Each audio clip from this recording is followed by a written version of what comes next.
Sustainability અને green એનર્જીના પ્રસાર માટે મહત્વપૂર્ણ પગલું ભરતા ટેક્સન બાયોએ ધ ગ્રીન મીટઅપ નામે એક અનોખું અને ઉદ્દેશ્યપૂર્ણ આયોજન સફળતાપૂર્વક કર્યું હતું. આ પહેલનો મુખ્ય હેતુ સોલાર એનર્જી, ક્લીન મોબિલિટી અને ઝીરો એમિશન ભવિષ્ય અંગે જાગૃતિ ફેલાવવાનો હતો. શું છે વધુ માહિતી, આવો સાંભળીએ. ટેક્સન બાયો, શ્રીજી ઓટોમાર્ટ અને વન ફોર ઓલ તરફથી ગ્રીન મીટઅપનું આયોજન કરવામાં આવ્યું હતું.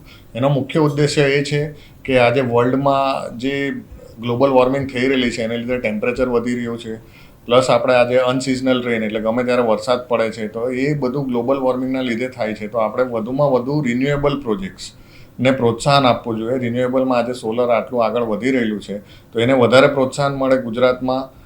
એ માટે અમે રેસિડેન્શિયલ પ્રોજેક્ટ્સ થાય, ઇન્ડસ્ટ્રીયલ પ્રોજેક્ટ્સ વધે, ગ્રાઉન્ડ માઉન્ટેડ પ્રોજેક્ટ્સથી ઇન્ડસ્ટ્રીને આજે આપણે પ્રોત્સાહન આપીએ એવું એક આયોજન કરવા માટે સુરતના ઇન્ફ્લુએન્સરો દ્વારા આપણે એક મીટઅપનું આયોજન કરવામાં આવ્યું હતું.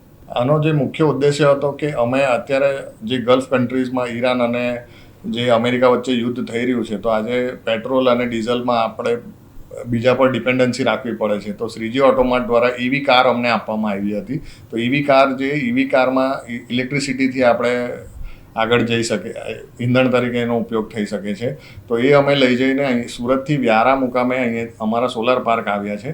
તો અમારો પ્રોત્સાહન આપવાનો મુખ્ય ઉદ્દેશ્ય એ હતો કે આપણે વીજળી જે બનાવીએ છીએ એ પણ સોલરથી બનાવીએ અને જે ઈંધણ, જે પેટ્રોલ ડીઝલ ઉપયોગ કરીએ છીએ એની જગ્યાએ ઇલેક્ટ્રિસિટીનો ઉપયોગ કરીને કાર ચલાવીએ અને રિન્યુએબલ પ્રોજેક્ટ્સથી આપણે વીજળી પેદા કરીએ કે જેનાથી આપણે કોલસો અને અન્ય જે સ્ત્રોતો છે જેનાથી પર્યાવરણને દૂષણ થાય છે એ આપણે અટકાવી શકીએ.